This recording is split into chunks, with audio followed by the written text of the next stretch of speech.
Only at Namaste. Oh, yeah. Thank God. I wouldn't want it any other way. So. Yeah. Might not be anyone coming here, but Great. okay. It'll be. So just continue to stay in that sacred space of love and hope, gratitude. Open your heart, open your mind, ready and willing to receive the blessings of this moment.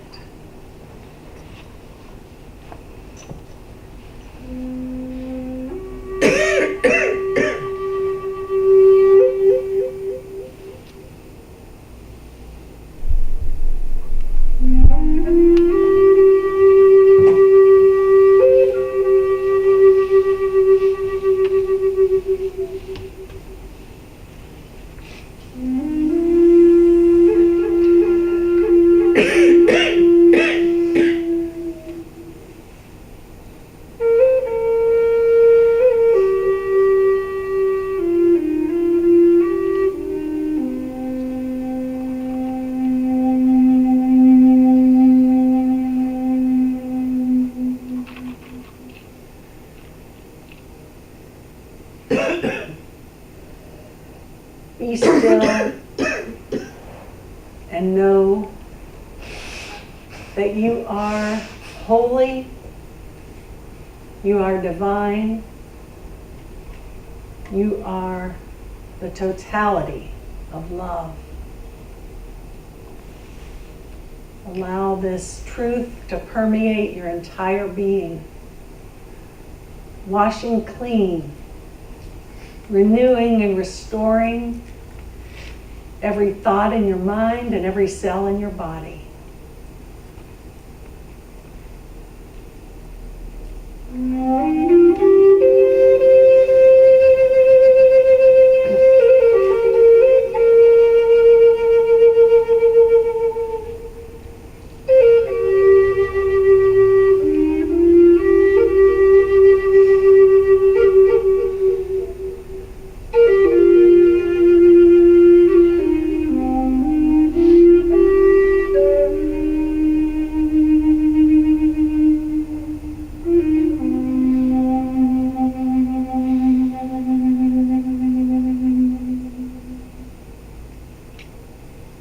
In this moment, together, we are one heart,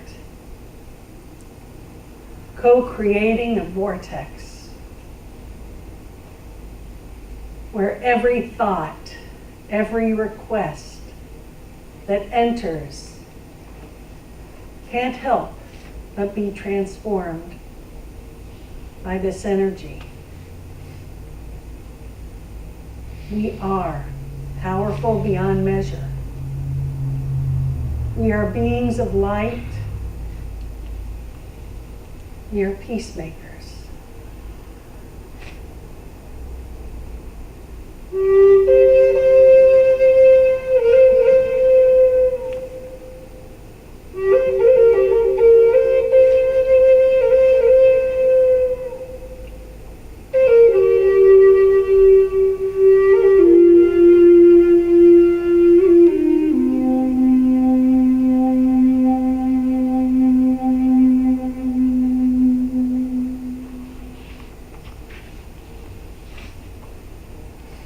This room is filled with radiant white light. We are not alone. We are joined by our ancestors, our friends here to support us from other realms. Take this in and feel it, for it is so.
We send this love,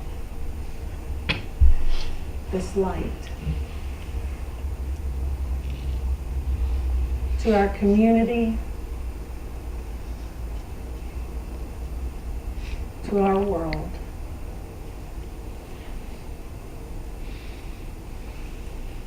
May we see the truth that lies beyond illusion. May we be willing to let go and forgive our past. May we be reborn, restored, renewed, and made whole in this moment.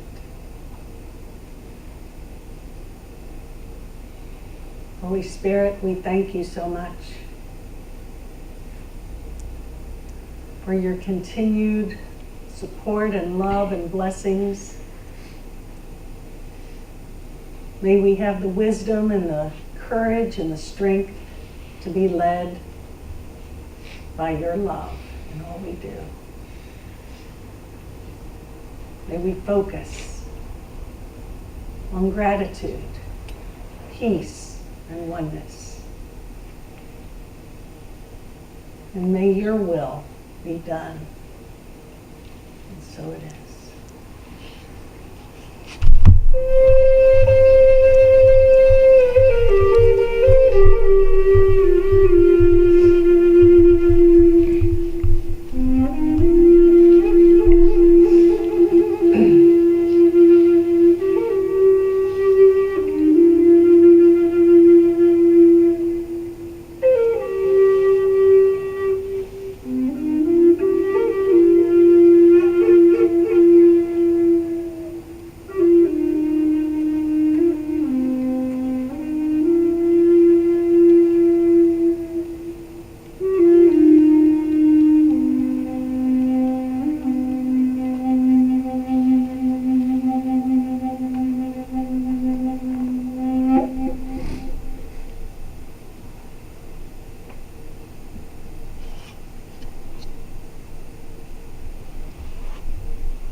Ed, is your microphone on?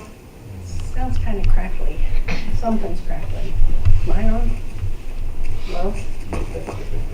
Am I crackling? Probably. I'm crackling.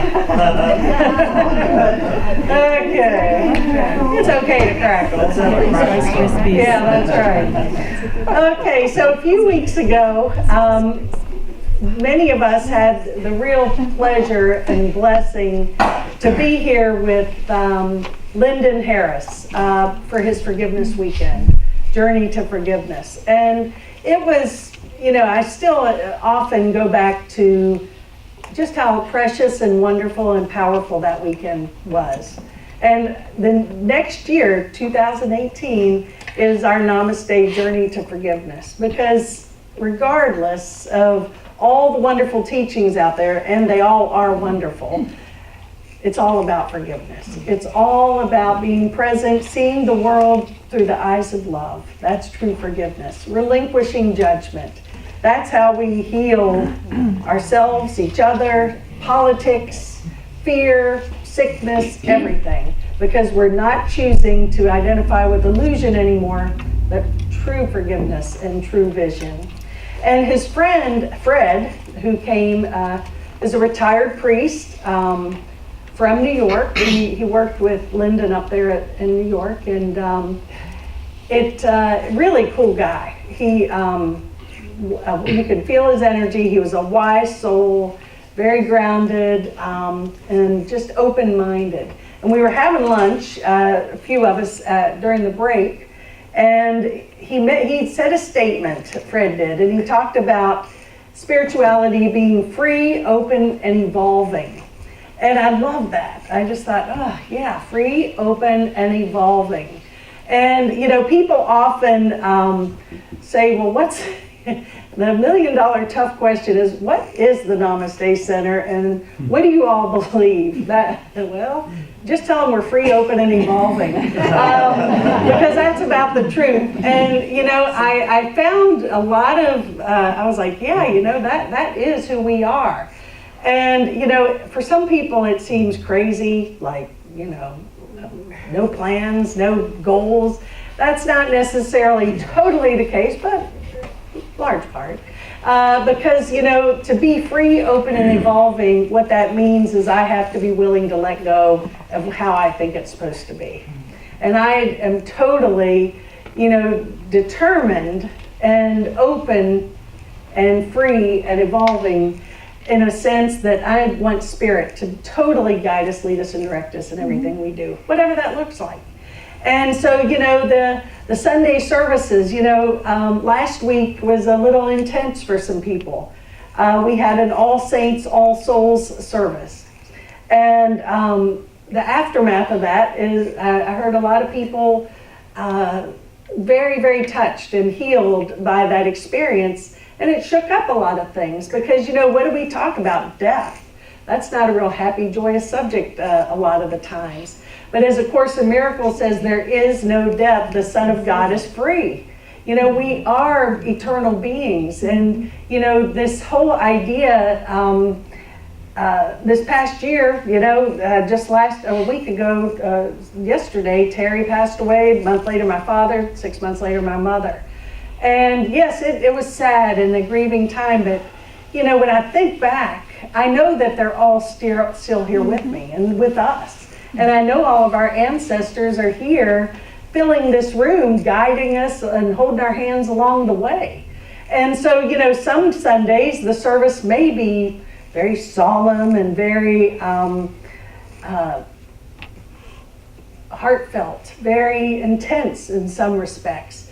And then many Sundays, we just laugh a lot. We sing crazy songs, we dance, and it's all sacred because, again, the Holy Spirit is the spirit of joy. Mm-hmm. So, have fun. It's not like going around, with our head hung down and constant prayer and meditation, because what I've learned from my studies and A Course in Miracles, our goal is to be joyful, to laugh, to live in meditation, to not have to delineate between this and dancing, okay? It's all, life is a dance. It's meant to be enjoyed. So we, embrace it all and take it all in, because there's many paths to God and many things we can do to accomplish our common goal. So, it's here, we're basically here at the Namaste Center to be free, open, and evolving, and Spirit's in charge, and we're here to awaken from the dream or the illusion of separation from Source and each other. Sounds good to me. I mean, and however we get there, there's Spirit's going to lead us and show us the way. And so lately, as this past year has been kind of brutal with a lot of people going through some physical stuff, lots and weird stuff that can't even be diagnosed, and things like, oh yeah, this person has such and such, and they're like, I never heard of that. I mean, like, these new diseases and sicknesses are like coming out of the woodwork, and half of them people can't even get a proper diagnosis because no one's ever seen it before. It's nuts. And but I love what A Course in Miracles says. It says there's only one problem and one solution. The one problem is the belief in separation. That's it. Choose again. It's impossible to be separate from Source and each other. If we would just remember that above all else, everything else would disappear. Carolyn Mace, who I adore, I love her teachings. So many of her this woman's brilliant. I've followed her for 30 years, I think, and she just pithy and right on and great. And one thing I just picked up, I think, this morning, and it says the soul always knows what to do to heal itself. The challenge is to silence the mind. And, we're always trying to analyze and figure it out. Whether it be a sickness, when it says the soul knows what to do to heal itself, I take that a step further. The soul knows how to deal with everything. It's this doggone monkey mind that keeps us trying to figure it out and analyze it and believe that the answer's out here. It's never out here. It's always an inside job. But that's usually the last place we tend to look. So it's about taking the time to be still, be in joy. There's, I mentioned this before, but Norman Cousins, a doctor, his basic healing therapy was jokes, have fun, watch funny movies. And you never die of an overdose of jokes. And you can never die from an overdose of jokes. And now Karen is going to give the talk. So there you go. But it's so true because, we got to have some fun, and be tacky. Wear tacky necklaces, which isn't tacky to me at all. But anyway, it's about, not taking life so darn serious and analyzing. I mean, gee whiz. I want to feel good. I'd rather have 60 years of a life well lived in joy than 100 being miserable and worried about the next minute. It's true. So take that into consideration. Laugh a little bit. Find something that brings you joy. Connect. Community is so doggone important. Having relationships and friends. And yesterday was such a beautiful demonstration of, just the unconditional love and support, and being able to hold a gay wedding, and not have a person back. I mean, think twice about it, as it should be. Yet many places in this community might not be so welcoming to that, and that's okay too. But just the unconditional love and the joy everyone felt, and just the beauty of the day. That is how we lift the vibe in the world. So there's many paths. Of course, here, as you must know by now, I've been a 30-plus year student and teacher of A Course in Miracles. I reflect back to that often. But the reason I'm so fond of the Course is because it has, to me, a universal theme, universal message. And that message is forgiveness and love, and forgiveness through the eyes of love and God. Being willing to choose again. When I'm not at peace, choose again. When I made up a disease or made up a situation for myself, there is another way of being and seeing this world and this situation. But we also have A Course of Love. I bring in Christianity, Judaism, Buddhism, all paths that lead to the heart.